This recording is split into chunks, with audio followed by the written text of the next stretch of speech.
Good morning, students. Here I am Khushi Gandhi. As you all know, I am taking your subject social and English, right? In our previous lecture, we have done the chapter number 7 following the Mahatma part 1. In that lecture, we have completed till the Jallianwala Bagh massacre, right? So in our today's lecture, we will start from the second part, means the latter half portion of this chapter, right? So I will read each and every sentence of the book and then I will make you understand, right? So again I repeat, the chapter name is following the Mahatma part 1. Okay, sure, let us start with the next portion, that is the non-cooperation movement 1920 to 1922, right? In our previous lecture, we had seen that Champaran Satyagraha, Kheda Satyagraha, Rowlatt Act and Jallianwala Bagh. And we all know Gandhiji is the father of the nation, right? So here, उन्होंने क्या किया था, जो गांधी जी थे उन्होंने एक path choose किया था. वो कौन सा पाथ था? Non violence path, right? और उसी पाथ के थ्रू हमने क्या किया था, जो हमने सत्याग्रह, मैंने आपको पहले भी बताया था कि सत्याग्रह का मीनिंग क्या होता है. सत्याग्रह मीन्स कि हम जो नॉन वायलेंस के वे पे चल के जो हम हासिल करते हैं, मीन्स जो हम प्राप्त करते हैं, उसे क्या बोलेंगे हम? सत्याग्रह, राइट? तो हियर जो भी हम किसको फॉलो कर रहे हैं? महात्मा गांधी को फॉलो कर रहे हैं. और हमें पता है कि महात्मा गांधी जी ने एक ही पाथ सिलेक्ट किया था, that is the non violence, right? तो उसी पाथ पे जो चंपारण सत्याग्रह था, खेड़ा सत्याग्रह था, रौलत एक्ट था, रौलत सत्याग्रह था, वो भी हमने क्या कर लिया? सक्सेस कर लिया है, ठीक है? और मीन्स सक्सेसफुली हम उसमें रहे. नेक्स्ट, और मैंने आपको लास्ट लेक्चर में ये भी बताया था कि जैसे हमारे यहाँ पे जो पद्म भूषण है, राइट? तो ऐसे सारे अवार्ड्स है, पद्मश्री है. तो आउट ऑफ की कंट्री में कौन सा अवार्ड था? नाइटहुड अवार्ड था, राइट? वो हमारे इंडियन कौन थे? रविंद्रनाथ टैगोर को मिला था. किसके लिए मिला था? Because the protest of the Jallianwala Bagh, right? So okay, let us start with the new concept, that is the non-cooperation movement 1920-1922, right?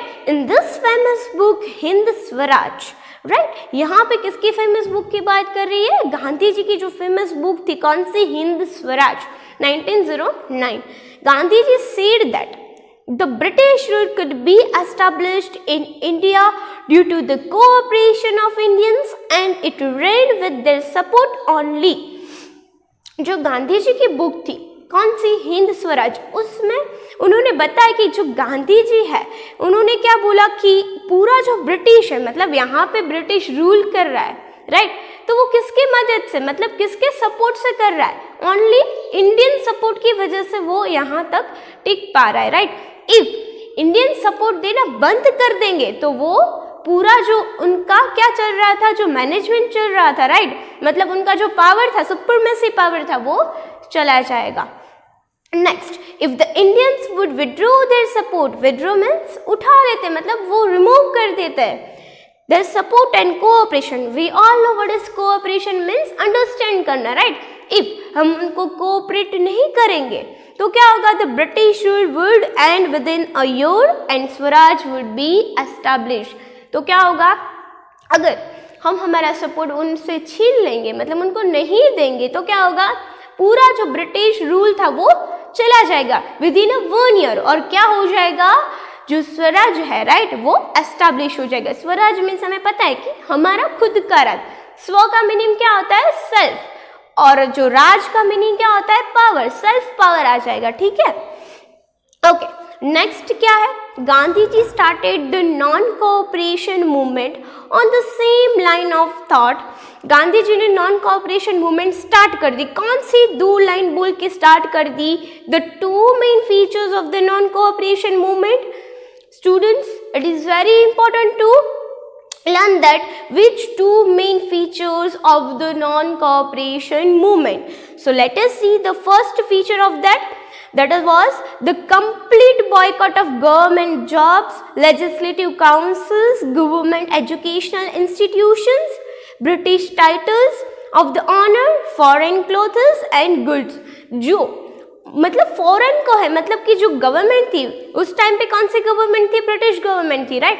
तो वहाँ पे भी जो जो इंडियंस जॉब कर रहे हैं, मतलब लेजिस्लेटिव काउंसिल में है, अगर कोई गवर्नमेंट जॉब में है, एजुकेशनल इंस्टीट्यूट में है, तो उन्हें क्या करना है? बॉयकॉट मीन्स उसको छोड़ देना है, राइट। ये फर्स्ट फीचर था। And the second feature is the included the eradication of the untouchability, means जो हमारे इंडियंस में ही अनटचेबिलिटी थी, राइट। जो छोटे लोग होते हैं, मीन्स जो छोटी कास्ट होती है, बराबर, वो लोअर कास्ट अपर कास्ट बीच में क्या रखते थे? अनटचेबिलिटी। तो वो हमें क्या करना है? एरेडिकेशन करना है उसका। And consumption of the alcohol, मतलब जो हम कंजम्पशन कर रहे थे किसका? अल्कोहल का, वो भी हमें क्या करना था? डेमोलिश करना था।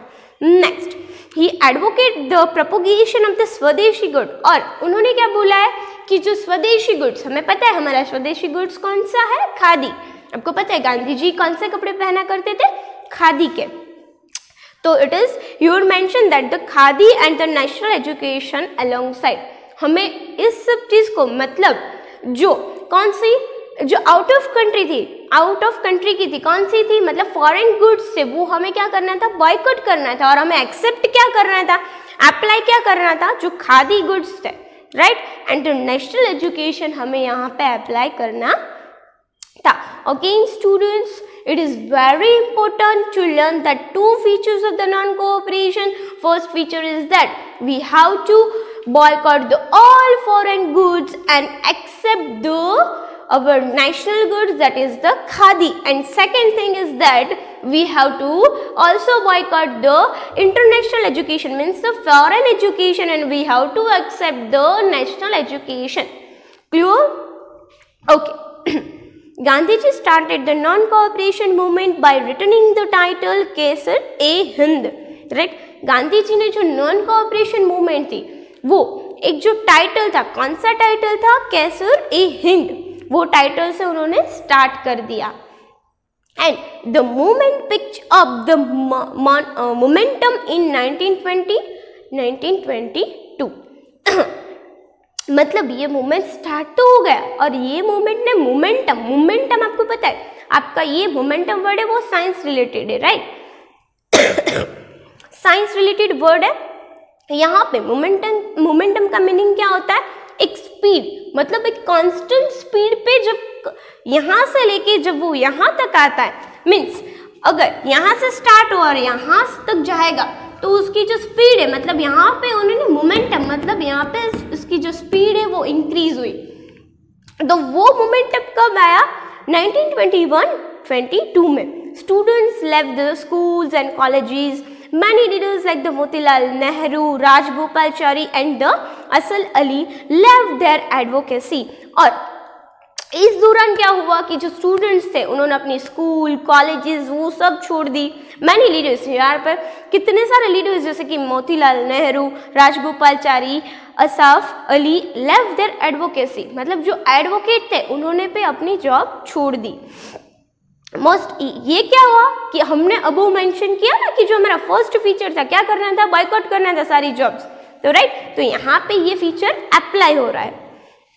Next, most of the elected members of the Legislative Council and the local self-government institute resigned from their post। कई सारे ऐसे members हैं जो लेजिस्लेटिव काउंसिल में थे, मिनिस्टर थे, उन्होंने क्या कर दिया कि उसकी जॉब को रिजाइन कर दिया। As mentioned above, right? Next, the foreign clothes were burnt across the nation। मतलब जो foreign clothes थे उन्होंने हमें क्या किया कि बंद कर दिया, मतलब बाहर नेशन के बाहर हमने बंद कर दिया, क्योंकि हमें क्या एक्सेप्ट करना था? According to our second feature we have to accept the national goods. तो उस अकॉर्डिंग हमने क्या कर दिया? जो भी फॉरेन गुड्स थे उसको बंद कर दिया। नेक्स्ट, स्वदेशी वॉज द चरखा मीन्स द स्पिनिंग व्हील। आपको पता है गांधी जी उन्होंने क्या स्टार्ट किया था? चरखा, मतलब हम चरखे से क्या बनाते थे? खादी गुड्स बनाते थे, राइट। तो यहाँ पे चरखा means spinning wheels started taking its place in every home. अब क्या हो गया, चरखा का यूज होने लगा, क्योंकि हमें तो अभी बॉयकॉट करना था फॉरेन गुड्स और क्या प्रोड्यूस करना था, नेशनल गुड्स, राइट। तो इसीलिए हर घर पे क्या था, charkha. Swadeshi was promoted everywhere, swadeshi movement जो थी, राइट, अभी एवरीवेयर स्प्रेड हो गई। And many national educational institute like the Kashi Vidyapeeth, Bihar Vidyapeeth, Jamia Millia Islamia, Gujarat Vidyapeeth etc. were established. Or as above mentioned, our second feature apply educational, but which education? National education in our India. So according to that, कौन सी विद्यापीठ यहाँ पे establish हुई, जैसे कि काशी विद्यापीठ, बिहार विद्यापीठ, Jamia Millia Islamia and Gujarat Vidyapith, right. तो इतना जो portion था, इतना जो कंटेंट था, वो हमें क्या बताना चाहता था कि हमारे जो स्वदेशी मूवमेंट के दो फीचर्स, स्वदेशी movement means non cooperation movement, right, उसके जो दो फीचर्स थे उसी अकॉर्डिंग हमें वर्क करना था। Next, Mahatma Gandhi was against a violent movement, right. और आपको पता है पहले ही चैप्टर के स्टार्टिंग में ही बोला था कि इतनी जो भी मूवमेंट्स है वो हम किसके मतलब गांधी जी की राह पे चल रहे हैं, राइट, महात्मा गांधी जी की पॉइंट ऑफ व्यू पे चल रहे हैं। तो महात्मा गांधी जी का पॉइंट ऑफ व्यू क्या था, non violence.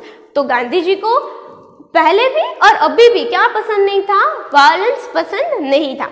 A crowd of angry farmers of the Gorakhpur district, यहाँ पे हमें बताया गया है कि जो क्राउड मतलब एक जो भीड़ थी, पब्लिक थी, राइट, किसकी, मतलब गोरखपुर डिस्ट्रिक्ट थी, वो कहाँ पे आया, Uttar Pradesh. Attack the Chauri Chaura police station in the year 1922।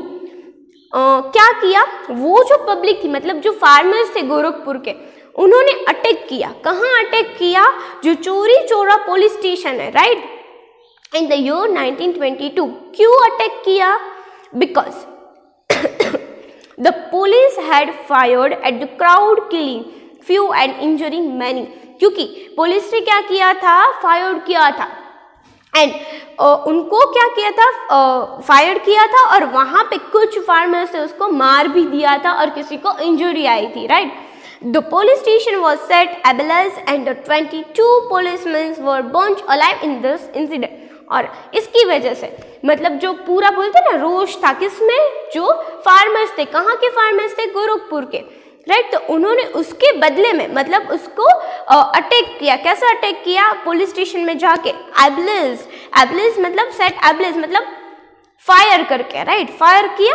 कैसे, और जो 22 पुलिसमैन था उसको क्या कर दिया, मतलब जीते जी उसको जला दिया, बर्न्ड अलाइव का मीनिंग क्या होता है, जीते जी जला देना, right. Due to this act of violence Gandhi ji withdraw the non cooperation movement immediately. और एज मेंशन गांधी जी को नॉन वायलेंस ही पसंद था, वायलेंस हुआ इस मूवमेंट में। कौन सी मूवमेंट चल रही थी, नॉन कोऑपरेशन मूवमेंट चल रही थी, राइट। और उसी मूवमेंट के बीच में ये सारा हुआ, चौरी चौरा पुलिस स्टेशन वाला पूरा केस बीच में आया, राइट। उसी वजह से गांधी जी ने क्या किया, जो नॉन कोऑपरेशन मूवमेंट थी, राइट, उसे क्या कर दिया, विड्रॉ मतलब स्टॉप कर दिया, right. After calling off the non cooperation movement Gandhi ji focus on the constructive activities. वापस क्या हुआ कि नॉन कोऑपरेशन मूवमेंट स्टार्ट हुआ, Gandhi ji focused on the constructive activities. Then जब वापस स्टार्ट किया तब क्या किया, गांधी जी ने फोकस कंस्ट्रक्टिव एक्टिविटी पे किया। मतलब यहाँ पे बोलो ऐसे ही मेंशन किया है कि in the remote rural areas, मतलब जो उज्जड़ एरियाज है, रिमोट मतलब क्या होता है कि जहाँ पे कुछ फर्टिलिटी नहीं रहती, राइट। तो यहाँ पे जो रिमोट रूरल एरियाज थे वहाँ पे गांधी जी ने एक्टिविटीज स्टार्ट की। The social reforms propagated in the middle of the 20th century help Gandhi ji to earn more trust and faith of people. और यहाँ पे जो चेंज किया है, जो सोशल रिफॉर्म्स, हमने in our first chapter we have already learn that what is the social reform, right. तो यहाँ पे ऑलरेडी इसको बताया गया है कि हमारा जो सोशल रिफॉर्म्स था हमने उसको प्रोपोगेट किया, इसकी वजह से जो पब्लिक का फेथ था, राइट, जो ट्रस्ट था वो गांधी जी के पास और बढ़ गया, right. And next, Gandhian ideas started uniting the people from different walk of life. मतलब धीरे धीरे क्या हुआ कि जो अलग अलग राह पे चल रहे थे, अलग अलग पाथ, अलग अलग आइडियाज में चल रहे थे, वो भी क्या हो गया, जो गांधीयन आइडियाज था उसका सराउंडिंग्स में बन गया। मतलब सब अभी कहाँ आ गए, एक ही जगह पे। कौन से आइडिया पे, गांधी जी के आइडिया पे, right. Next, other two major development of this period are the establishment of the Indian Communist Party। और इसी दौरान एक बहुत ही important two developments हुए, that are first is the establishment of the Indian Communist Party। क्या हुआ, Indian communist party का establishment हुआ। And second RSS। what is the meaning of the RSS, right? यहाँ पे फुल फॉर्म क्या होता है RSS का, राष्ट्रीय स्वयं सेवक संघ। क्या होता है, राष्ट्रीय Swayam Sevak Sangh, means RSS, right.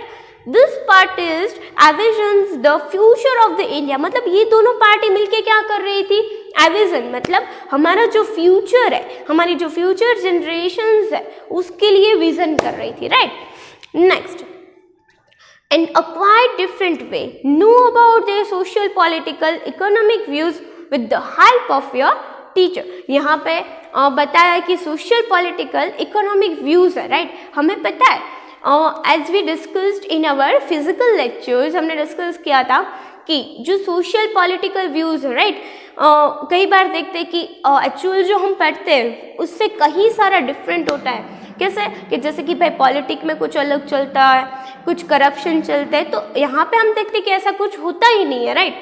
तो पूरा क्वाइट डिफरेंट होता है। तो ये क्या है, according to this chapter and according to our real life थोड़ा डिफरेंट होता है।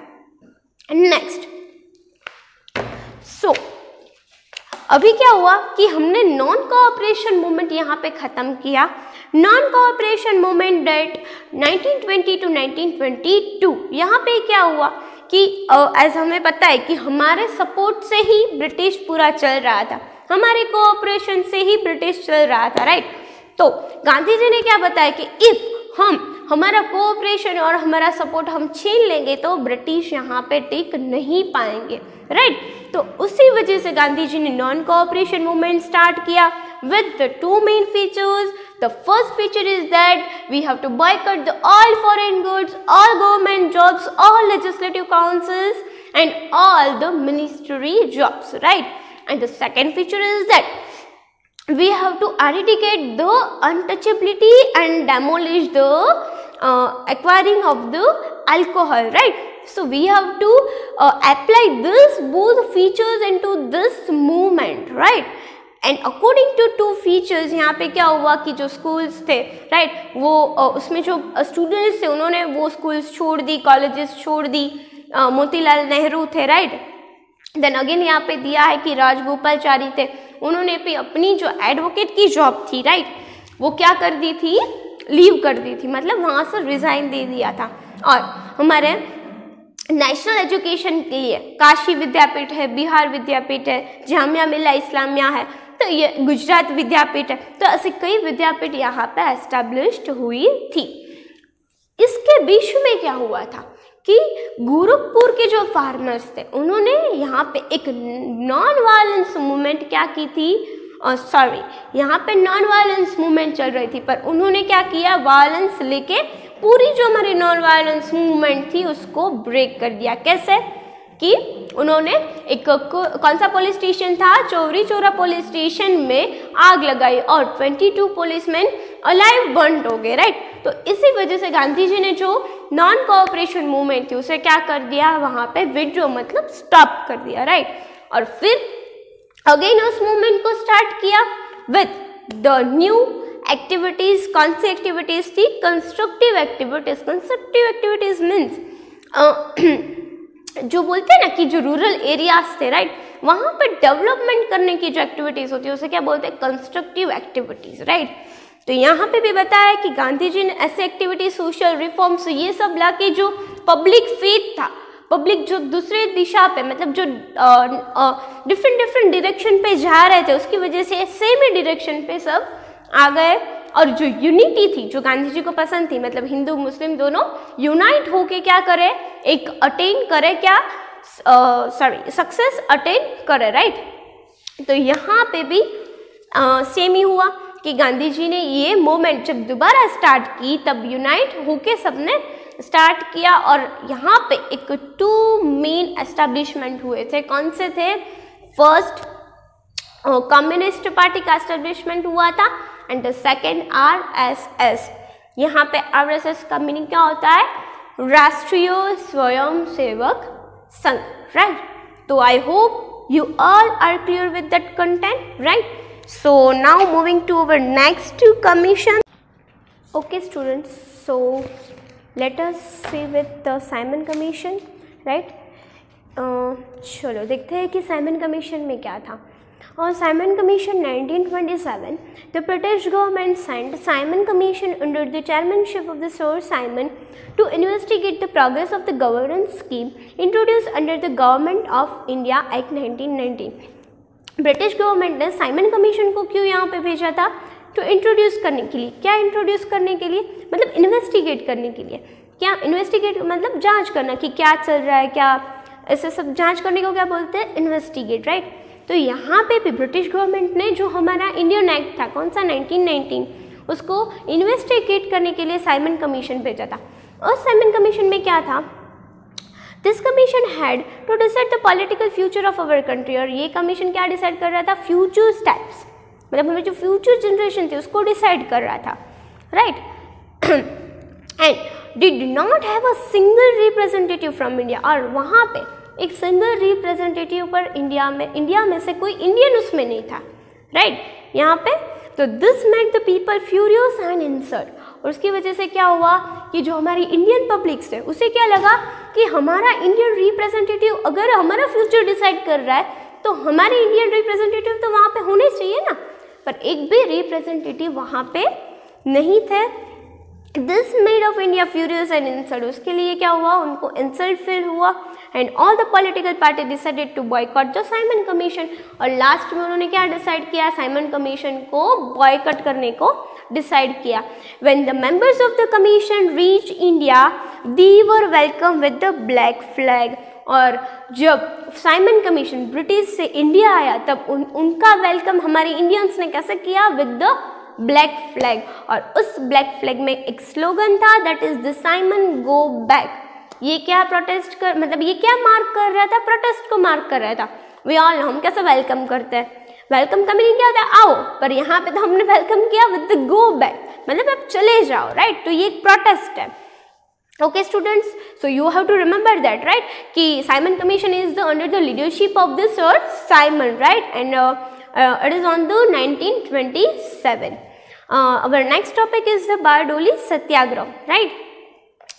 The Bardoli Satyagraha 1928. यहाँ पे क्या हुआ था? The British government increased the revenue in Bardoli region by 22%. Bardoli region में क्या हुआ कि रेवेन्यू था वो 22% बढ़ा दिया था। When the farmer request was not attended by the government, they decided to launch a सत्याग्रह। और उसे घटाने के लिए मतलब डिक्रीज करने के लिए जब फार्मर्स ने वहाँ पे रिक्वेस्ट की ब्रिटिश गवर्नमेंट को, पर वो अटेंड ब्रिटिश गवर्नमेंट ने नहीं की, तब जो फार्मर्स थे उन्होंने क्या डिसाइड किया कि सत्याग्रह स्टार्ट करें, मीन्स प्रोटेस्ट स्टार्ट करें। तब वल्लभ भाई पटेल की लीडरशिप के अंडर में ये सत्याग्रह स्टार्ट हुआ। वी हैव टू रिमेंबर ना, Bardoli satyagraha is under the leadership of the Sardar Vallabh Bhai Patel with the two new leaders, that is the Ravishankar Maharaj and the Jugat Ram Dave. उसके सपोर्ट से सरदार वल्लभ भाई पटेल और ये जो दो लीडर्स हैं उन्होंने बारडोली सत्याग्रह सक्सेस किया। एंड नेक्स्ट क्या हुआ कि fuse and the encouraging speeches of Vallabh Bhai Patel, जो वल्लभ भाई पटेल की स्पीच थी उससे क्या हुआ कि made the farmer fearless and they denied paying revenue. उस स्पीच से जो डरे हुए फार्मर्स थे वो भी क्या हो गए, एनकरेज हो गए। उन्होंने क्या कर दिया कि हम रेवेन्यू पे नहीं करेंगे। एज द रिजल्ट क्या हुआ, ये स्पीच के कारण जो सत्याग्रह था उसके कारण ब्रिटिश गवर्नमेंट ने सरदार वल्लभ भाई पटेल को कहाँ पे बुलाया, Pune, in the presence of their other farmers. वहाँ पे अदर फार्मर्स भी प्रेजेंस थे और उन्होंने क्या किया, जो रेवेन्यू था वो जस्टली कर दिया, मतलब जो पहले था वैसा ही कर दिया। And the success of the Bardoli Satyagraha on the Vallabh Bhai Patel the title सरदार। और उस कारण सरदार वल्लभ भाई पटेल को कौन सा टाइटल मिला है, सरदार का टाइटल मिला है, right. Sardar Patel played a significant role in the negotiation during 1945 to 47, right. Sardar Patel थे, राइट, उन्होंने एक सिग्निफिकेंट रोल प्ले किया किसमें, negotiation for the freedom of India, हमारी जो फ्रीडम ऑफ इंडिया के लिए जो हमारी लड़त थी, राइट, उसमें उनका सिग्निफिकेंट मतलब एक मैक्सिमम रोल प्ले किया था। He was among the prominent leaders of the freedom, मतलब prominent का मीनिंग क्या होता है, एक एक्टिव लीडर, जो एक्टिव लीडर की लिस्ट थी उनमें से जो सिग्निफिकेंट मतलब prominent थे वो कौन थे, सरदार Vallabh Bhai Patel. And the last struggle from 1918, मतलब उनकी जो स्ट्रगल थी उसके कारण उन्हें एक को क्या मिला था, become the president of the INC इन 1931, वो प्रेसिडेंट बने थे किसके, इंडियन नेशनल कांग्रेस के in 1931। Okay students, so next we have the Nehru report, that is 1928। Now what is the Nehru report, we will see. A conference having the representative of all the political parties of India met in Delhi in February 1928। क्या हुआ कि एक conference थी, वहां पे सारे जो representative थे, मतलब अभी अलग अलग पार्टी, डिफरेंट पार्टीज के जो सारे रिप्रेजेंटेटिव थे, वो एक कमेटी मतलब एक जो कॉन्फ्रेंस थी उसमें आने वाले थे। वो कहाँ थी कॉन्फ्रेंस, दिल्ली, फरवरी 1928। वो जो पूरी कमेटी थी, राइट, वो कॉन्फ्रेंस थी, वो किसके अंडर में, किसके लीडरशिप के अंडर में थी, मोतीलाल नेहरू के। और वो इसमें बोला है कि this committee prepared a draft of a constitution, वो कमिटी क्या करने वाली थी, एक ड्राफ्ट प्रिपेयर करने वाली थी कॉन्स्टिट्यूशन का, राइट। और वो जो ड्राफ्ट होता है we all have to accept, right, means क्या it is acceptable to all the parties, और वो जो ड्राफ्ट होगा वो सारी पार्टी को एक्सेप्टेबल होगा। It came to be known as a Nehru report. So पता चला कि what is the Nehru report, Nehru report is the draft of the constitution that formed by the committee under the leadership of the Motilal Nehru. The Muslim League did not accept it, और उससे क्या हुआ कि जो मुस्लिम committee थी, right, मुस्लिम league थी, उन्होंने वो एक्सेप्ट नहीं किया। अगर आपको पता है कि हम डेमोक्रेटिक कंट्री है, राइट, अगर हिंदू मुस्लिम दोनों एक्सेप्ट करेंगे तो होगा, राइट। तो क्या हुआ कि यहाँ पे जो मुस्लिम है उन्होंने मना कर दिया, तो इसके लिए ये जो पूरा ड्राफ्ट था वो किसने रिजेक्ट कर दिया, ब्रिटिश गवर्नमेंट ने रिजेक्ट कर दिया। Understand students, so our next topic of this chapter or the last topic of this chapter, resolution of the complete freedom. Here what is the meaning of the complete freedom? Complete freedom means पूर्ण स्वराज। हम किसी के under में अभी नहीं थे, मतलब 0.1% भी हम किसके अंडर में नहीं थे, ब्रिटिश के अंडर में नहीं थे, right. The time limit given to grant self governance to India as per the Nehru report, मतलब जो नेहरू रिपोर्ट था वहां पे टाइम दिया था कि सेल्फ गवर्नेंस का टाइम दिया था, वो टाइम अभी खत्म हो गया था। इसके लिए जो INC थी उन्होंने एक सेशन अटेंड किया था, मतलब रखा था, कहाँ था, लाहौर में, इन दिसंबर 1929 में। और जब वो लाहौर में सेशन रखा था तब वहां पे कौन प्रेसिडेंट थे, president Jawaharlal Nehru, right. In this conference a resolution for पूर्ण स्वराज वाज पास्ड, और रेजोल्यूशन वहां पे पास हुआ किसके लिए, पूर्ण स्वराज मतलब कंप्लीट स्वराज के लिए। And the tricolour flag was unfurled on the banks of river Ravi, और ट्री कलर फ्लैग हमें पता है हमारे इंडियन का ट्री कलर फ्लैग है, वहां पे हमने अनफ्लोर्ड किया, where, the bank of the river Ravi. And that time क्या हुआ कि एट द मिडनाइट 31 दिसंबर हमें क्या, ये it is the mark of the पूर्ण स्वराज, कंप्लीट स्वराज। बट वो हुआ तो 31 दिसंबर को, पर जो सारे मेंबर्स थे उन्होंने कब एक्सेप्ट किया, 26 जनवरी 1930। और उसी के लिए उसको कॉमेमोरेट करने के लिए, मतलब यहाँ पे हमें बोला है कि has to commemorate this day, commemorate मतलब क्या होता है, उसे याद रखने के लिए, उस डेट को याद रखने के लिए Indian constitution was enforced on 26 जनवरी। इसके लिए हमारा जो कॉन्स्टिट्यूशन है वो भी हमने कब फॉर्म किया, 26 जनवरी 1950 को। Okay students, so it is the last topic of the chapter. We have completed the whole chapter today in our second lecture. If you have any doubt, difficulties, so sorry students, we will solve in our live lecture. Okay, till that, bye bye all of you students. Take care of yourself, right? According to this chapter, you all have to write all the questions of the of your exercise, write in your fair book. And in our chapter we already having the things to know, right? So all you have to learn the things to know and all the topics of the chapter, right? About means regarding this chapter exercise we will solve in our next lecture. Thank you, students.